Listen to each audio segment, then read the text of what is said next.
Assalamu alaikum, chers frères et sœurs. Depuis des millénaires, le sel est bien plus qu'un simple condiment. Dans la nature, il est symbole de pureté et de préservation. Il conserve les aliments, empêche la corruption et purifie les corps. Dans de nombreuses traditions spirituelles, le sel est un bouclier invisible contre le mal, une barrière protectrice contre les forces négatives. Dans l'islam aussi, le concept de purification est central, qu'elle soit physique, spirituelle ou sociale. Même si le sel n'est pas mentionné directement dans le Coran comme un talisman, son usage dans la vie quotidienne et dans la culture musulmane s'est transmis comme une pratique simple mais puissante, capable de purifier et de protéger. Aujourd'hui, je vous invite à découvrir 7 endroits précis dans votre maison où déposer du sel peut devenir un geste sacré. Ce petit acte, quand il est accompli avec foi et conscience, peut déclencher la bénédiction divine, purifier votre foyer et éloigner les énergies négatives. Alors dites-moi, avez-vous déjà ressenti un poids invisible dans votre maison, une lourdeur qui empêche la paix et la sérénité? Essayez cette méthode simple dès ce soir et surtout, partagez vos résultats dans les commentaires. Vos témoignages pourront inspirer et aider d'autres frères et sœurs dans leur quête de lumière et de protection. Avant de commencer cette vidéo, n'oubliez pas de liker cette vidéo, car cela nous donne beaucoup de force pour continuer à partager du contenu bénéfique. Et je vous invite à vous abonner à notre chaîne et d'activer la cloche de notification pour rester informé de nos prochaines publications sur la foi islamique. Partagez-la avec vos proches et laissez un commentaire pour me dire ce que vous en pensez. Merci et bonne vidéo. Étape 1. La porte d'entrée. Gardez les mauvais esprits à distance. La porte d'entrée est bien plus qu'un simple passage physique. Elle est la frontière entre le monde extérieur, souvent imprévisible et parfois hostile, et le sanctuaire qu'est votre maison. Spirituellement, elle symbolise la barrière entre ce que nous choisissons d'accueillir et ce que nous voulons repousser. C'est pourquoi elle mérite une attention toute particulière. Dans la culture islamique et bien au-delà, on sait que le mal, qu'il vienne des djinns, des mauvaises intentions humaines ou des énergies négatives, cherche souvent à s'introduire par les points d'entrée. Protéger cette porte, c'est protéger tout le foyer. L'un des moyens simples et efficaces est de déposer un peu de sel devant elle. Le sel agit comme une barrière subtile, un bouclier naturel, et il est reconnu pour ses propriétés purificatrices. Prenons l'exemple d'une famille musulmane vivant en périphérie d'une grande ville. Depuis des mois, leur maison semblait être frappée par la discorde. Disputes incessantes, tensions entre proches, petits accidents inexplicables. Sur les conseils d'un aîné, ils ont décidé de mettre du sel dans une petite coupelle juste devant la porte d'entrée. Au bout de quelques semaines, ils ont remarqué un apaisement progressif. Les disputes se sont raréfiées, l'ambiance s'est adoucie et un sentiment de calme est revenu chez eux. Cette histoire, simple mais vraie, montre comment un geste humble peut être le point de départ d'une transformation spirituelle et matérielle. Le Coran nous rappelle la nécessité de chercher refuge auprès d'Allah contre les forces du mal. Dans la sourate Al-Falaq 113, il est dit « Dis, je cherche protection auprès du Seigneur de l'aube, contre le mal de ce qu'il a créé, contre le mal de l'obscurité quand elle s'approfondit. » Ce verset est une invocation puissante pour éloigner le mal visible et invisible. Associer cette invocation au geste du sel devant la porte crée une double protection, physique et spirituelle. Le prophète Muhammad, paix et bénédiction soient sur lui, nous a aussi enseigné à réciter régulièrement le dhikr et les invocations de protection, car elles renforcent notre maison comme un bastion face aux mauvaises influences. Essayez dès ce soir de mettre du sel à votre porte d'entrée, avec l'intention sincère de protéger votre foyer. Observez l'atmosphère autour de vous, ressentez le calme qui peut s'installer et surtout, racontez-nous votre expérience dans les commentaires. Chaque témoignage compte et peut être une source d'espoir pour d'autres. Étape 2, la cuisine, purification et bénédiction de la nourriture. La cuisine est le cœur battant de chaque foyer. C'est là que se préparent les repas qui nourrissent le corps, mais aussi l'âme, car la nourriture est une source de bénédiction et de partage. Dans la tradition islamique, la pureté de ce lieu est essentielle, car c'est là que la subsistance d'une famille prend forme. Une cuisine saine et spirituellement purifiée favorise la baraka, cette bénédiction invisible qui rend la nourriture plus bénéfique, les dépenses plus faciles et la santé plus solide. Le sel, utilisé avec intention dans cet espace, agit comme un agent de purification, absorbant les énergies négatives et favorisant un environnement harmonieux. Une sœur musulmane, Fatima, a partagé son témoignage. Après avoir placé un petit récipient de sel dans un coin discret de sa cuisine, elle a remarqué un changement profond. Les difficultés financières qui pesaient sur sa famille ont commencé à s'atténuer, comme si la baraka venait adoucir leurs épreuves. Sa famille a également joui d'une meilleure santé, moins de maladies et une énergie renouvelée. Ce petit geste s'est révélé être un point de départ pour une série de bienfaits qu'elle attribue à la miséricorde d'Allah. Ce témoignage s'inscrit parfaitement dans l'enseignement du prophète Muhammad, paix et bénédiction soit sur lui, qui a dit « La nourriture bénie, al-baraka, est celle qui est suffisante, bonne et purifiée », rapporté par Ahmad. Cette baraka ne se limite pas à la quantité, mais touche aussi la qualité, la santé et la facilité dans les affaires liées à la nourriture. Le sel, en tant qu'élément naturel et purificateur, s'intègre donc parfaitement dans cette dynamique. En plaçant du sel dans la cuisine, accompagné d'une intention sincère et de prière, vous invitez la bénédiction à s'installer durablement dans votre foyer. Mettez du sel dans la cuisine et observez la baraka se multiplier. Partagez vos bénédictions et expériences dans les commentaires. Vos récits peuvent encourager d'autres frères et sœurs à ouvrir leur maison à la lumière d'Allah. Étape 3. Le salon ou pièce principale. Pour apaiser les tensions. Le salon, souvent appelé la pièce principale, est l'endroit où la famille se réunit, où les invités sont accueillis et où la vie sociale du foyer prend forme. C'est un espace de partage, de conversation, mais aussi parfois de tension. Lorsque le salon est chargé d'émotions négatives ou de conflits non résolus, il influence toute la maison et affaiblit la sérénité du foyer.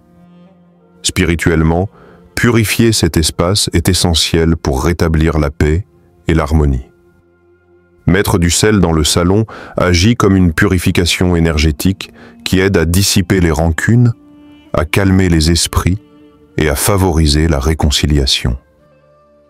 Ce simple geste, accompagné d'intentions sincères et de prières, invite la miséricorde d'Allah à venir apaiser les cœurs. Prenons l'exemple de Youssef, un jeune homme qui vivait dans une maison où les disputes entre frères et sœurs ayant été fréquentes. Fatigué de cette atmosphère lourde, il a décidé de suivre un conseil d'un imam. Déposer un peu de sel dans une coupelle au centre du salon. Avec le temps, Youssef a senti un changement. Les discussions devenaient moins animées, les rires revenaient et la paix peu à peu s'installait. Ce n'était pas seulement l'effet du sel, mais la foi qu'ils mettaient dans ce geste, accompagné de supplications, qui a transformé leur quotidien.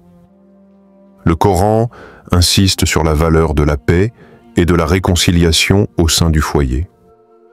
Allah dit dans la sourate An-Nur 24-61 « Et si vous êtes chez des compagnons, que vous ne les tourmentiez pas, mais que vous parliez avec respect, un appel à la douceur et à l'harmonie.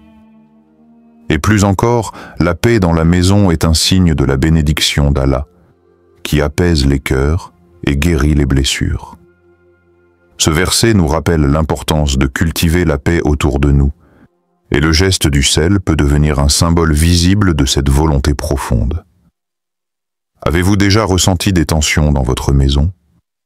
Placez du sel dans le salon, accompagné d'une intention de paix, et dites-nous ce qui s'est passé.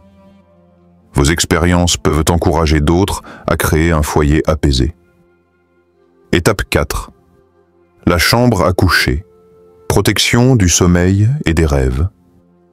La chambre à coucher est un lieu sacré où l'âme trouve refuge et où le corps se restaure. C'est un espace intime où nous déposons nos soucis avant de plonger dans le sommeil, ce moment vulnérable où les barrières entre ce monde et l'invisible s'amincissent. La qualité du sommeil et des rêves joue un rôle essentiel dans notre bien-être spirituel et physique.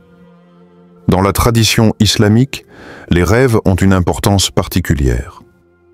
Le prophète Mohammed, paix et bénédiction soient sur lui, a dit « Le bon rêve d'un croyant est une partie de 46 parties de la prophétie ». Hadith rapporté par Al-Bukhari. Les rêves peuvent être des messages, des avertissements ou des signes de la proximité d'Allah. Mais ils peuvent aussi être perturbés par des cauchemars ou des influences négatives, souvent attribuées aux djinns ou aux mauvais esprits. Le Coran nous enseigne aussi la protection divine, notamment par la sourate Al-Falaq et An-Nas, qui sont récitées pour éloigner tout mal, visible ou invisible. Une sœur nommée Amina, qui souffrait de cauchemars récurrents, a décidé de placer un petit récipient de sel dans sa chambre, près de son lit. Accompagnant ce geste par des prières et le dhikr, elle a vu une transformation radicale. Ses nuits sont devenues plus paisibles, les cauchemars se sont estompés, et ses rêves se sont faits plus doux et lumineux. Ce changement a aussi renforcé sa confiance en Allah, et elle a pu aborder ses journées avec plus de sérénité. Le sel agit ici comme un élément purificateur, absorbant les énergies négatives qui peuvent troubler l'esprit durant le sommeil, tandis que la foi et les invocations renforcent la protection divine. Essayez cette nuit de mettre du sel dans votre chambre avec l'intention de purifier cet espace et de demander la protection d'Allah contre les mauvais rêves. Dites-nous dans les commentaires si vos nuits deviennent plus paisibles. Votre témoignage peut être une lumière pour ceux qui cherchent la paix nocturne. Étape 5. La salle de bain.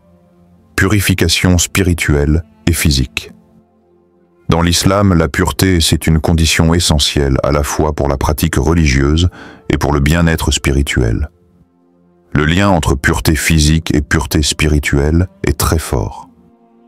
Avant chaque prière, le musulman accomplit le wudu, un rituel de purification qui nettoie non seulement le corps, mais prépare aussi l'âme à rencontrer Allah. La salle de bain, lieu de nettoyage du corps, symbolise donc ce passage vers la pureté. Mais cet espace peut aussi accumuler des énergies négatives ou des lourdeurs invisibles, liées aux soucis quotidiens, au stress ou aux mauvaises vibrations. Placer du sel près de la salle de bain agit comme un nettoyant subtil, une purification de l'atmosphère qui accompagne celle du corps. Un frère, Ahmed, raconte qu'après avoir mis un récipient de sel à côté de sa salle de bain, il a ressenti un profond apaisement intérieur. Ce simple geste, combiné à des invocations quotidiennes, lui a offert un véritable renouveau spirituel. Il a vu son stress diminuer, sa confiance en Allah s'accroître et son cœur s'ouvrir davantage à la prière. Le Coran souligne l'importance de la pureté dans la sourate Al-Maïda 6, « Ô vous qui avez cru, quand vous vous levez pour la salate, lavez vos visages, vos mains jusqu'aux coudes, passez les mains sur vos têtes et vos pieds jusqu'aux chevilles. » Ce verset rappelle que la pureté est un acte physique, mais aussi une préparation spirituelle à la rencontre avec Allah. Placer du sel près de la salle de bain est un prolongement naturel de cette démarche, une manière d'inviter la purification dans tous les aspects de la vie. Le Baiz Pilvi. C'est un rappel que la foi s'exprime dans les gestes du quotidien, même les plus simples. Mettez du sel près de votre salle de bain et observez comment cela impacte votre environnement et votre esprit. Partagez vos ressentis dans les commentaires et dites-nous comment ce geste a pu changer votre routine et renforcer votre pureté intérieure. Étape 6. Les fenêtres. Empêcher les mauvaises influences de pénétrer. Les fenêtres symbolisent bien plus qu'une simple ouverture sur l'extérieur. Elles sont le regard de la maison sur le monde, un passage par lequel l'énergie entre et sort. Spirituellement, elles représentent aussi une porte potentielle pour les influences invisibles, bonnes ou mauvaises, qui peuvent affecter l'ambiance intérieure. Dans certaines traditions spirituelles, il est conseillé de purifier et de protéger les fenêtres pour empêcher que les mauvaises vibrations, les pensées négatives, ou même les djinns malveillants ne s'infiltrent dans le foyer. Dans le contexte islamique, bien que le sel ne soit pas une prescription religieuse explicite, son usage comme agent purificateur est reconnu dans de nombreuses cultures. Le sel posé sur le rebord des fenêtres agit comme une barrière symbolique et énergétique, absorbant les tensions et maintenant une atmosphère saine. Une famille musulmane vivant en zone urbaine dense à partager une histoire touchante. Depuis qu'ils ont commencé à placer du sel sur le rebord de leurs fenêtres, ils ont constaté une baisse notable des disputes familiales et des soucis récurrents. Leur maison semblait plus légère, comme débarrassée d'un poids invisible qui pesait depuis longtemps. Ce geste simple, associé à des invocations régulières, a contribué à restaurer un climat de paix. Le Coran appelle à chercher protection contre les maux invisibles, comme dans la sourate Al-Falaq 113. 10. Je cherche protection auprès du Seigneur de l'aube, contre le mal de ce qu'il a créé. Réciter ces versets tout en posant du sel aux fenêtres renforce la protection spirituelle. Il est important d'accompagner ce geste de prière et de confiance en Allah, car c'est lui seul qui détient le vrai pouvoir de protection. Placez du sel aux fenêtres ce soir, avec l'intention sincère de purifier votre maison. Puis, racontez-nous dans les commentaires si votre maison semble plus légère, plus calme, et si la paix s'est installée. Vos témoignages sont précieux pour tous ceux qui cherchent la sérénité chez eux. Étape 7. Le coin de prière ou espace sacré. Augmenter la baraka et la connexion avec Allah. Dans chaque maison musulmane, le coin de prière occupe une place particulière. C'est un espace sacré dédié à la rencontre avec Allah. Un lieu où l'âme se retire pour se recueillir, méditer et s'abandonner à la volonté divine. La qualité de cet espace influence directement la concentration, la paix intérieure et la sincérité du serviteur dans ses actes d'adoration. Placer du sel près de ce coin sacré est un geste symbolique et spirituel puissant. Le sel, agent purificateur par excellence, aide à purifier l'atmosphère et à éloigner les énergies négatives susceptibles de troubler la concentration ou la paix du cœur. Ce geste simple, lorsqu'il est accompagné de prières et de dhikr, favorise un environnement propice à la méditation et à la communion avec Allah. Un frère, Omar, témoigne qu'après avoir placé un récipient de sel près de son tapis de prière, il a ressenti une amélioration notable dans sa capacité à se concentrer pendant la prière. Il a également perçu une paix intérieure plus profonde, comme si une baraka supplémentaire enveloppait ses moments de dévotion. Ce renouveau spirituel l'a encouragé à persévérer et à renforcer sa relation avec son Créateur. Le Coran insiste sur la nécessité de la purification avant la prière. Ô vous qui croyez, lorsque vous vous levez pour accomplir la salate, lavez vos visages et vos mains jusqu'aux coudes et passez vos mains sur vos têtes et vos pieds jusqu'aux chevilles. Sourate Al-Maïda 5-6. Cette purification physique prépare aussi l'âme à la rencontre sacrée avec Allah. La présence d'un espace sacré purifié dans la maison reflète cette dimension intérieure. En renforçant la pureté de votre coin de prière avec du sel et des invocations, vous invitez la baraka divine à s'installer, augmentant ainsi votre proximité avec Allah. Essayez cette méthode dans votre coin prière dès aujourd'hui avec une intention sincère. Dites-nous dans les commentaires si vous ressentez une proximité renforcée avec Allah et un apaisement intérieur. Vos expériences peuvent inspirer d'autres croyants à approfondir leur foi et leur pratique. Le sel, humble mais puissant, agit comme un véritable bouclier spirituel lorsqu'il est placé aux endroits clés de votre maison. À la porte d'entrée, il repousse les mauvaises influences. Dans la cuisine, il purifie et multiplie la baraka. Au salon, il apaise les tensions. Dans la chambre, il protège le sommeil et les rêves. Près de la salle de bain, il accompagne la purification physique et spirituelle. Aux fenêtres, il empêche les mauvaises énergies de pénétrer. Et enfin, dans le coin de prière, il favorise la connexion intime avec Allah. Ces gestes simples, quand ils sont accomplis avec foi, sont autant d'actes d'adoration qui attirent la miséricorde et la protection divine. Allah est le plus puissant, celui qui répond toujours aux appels sincères, même à travers les plus petites actions de notre quotidien. Je vous encourage vivement à mettre en pratique ces conseils dès aujourd'hui. Ne sous-estimez jamais la puissance d'un geste humble accompagné d'une intention pure. Et surtout, n'hésitez pas à partager vos expériences dans les commentaires. N'oubliez pas, la foi se construit dans les petits gestes. Mettez du sel aux endroits mentionnés et racontez-nous ce qu'Allah a fait pour vous dans les commentaires. Vos histoires inspireront d'autres frères et sœurs. Si cette vidéo vous a été utile, partagez-la avec vos proches et laissez un commentaire pour me dire ce que vous avez appris. Votre soutien contribue grandement à diffuser le message et à développer cette communauté. Barakallahu fikum.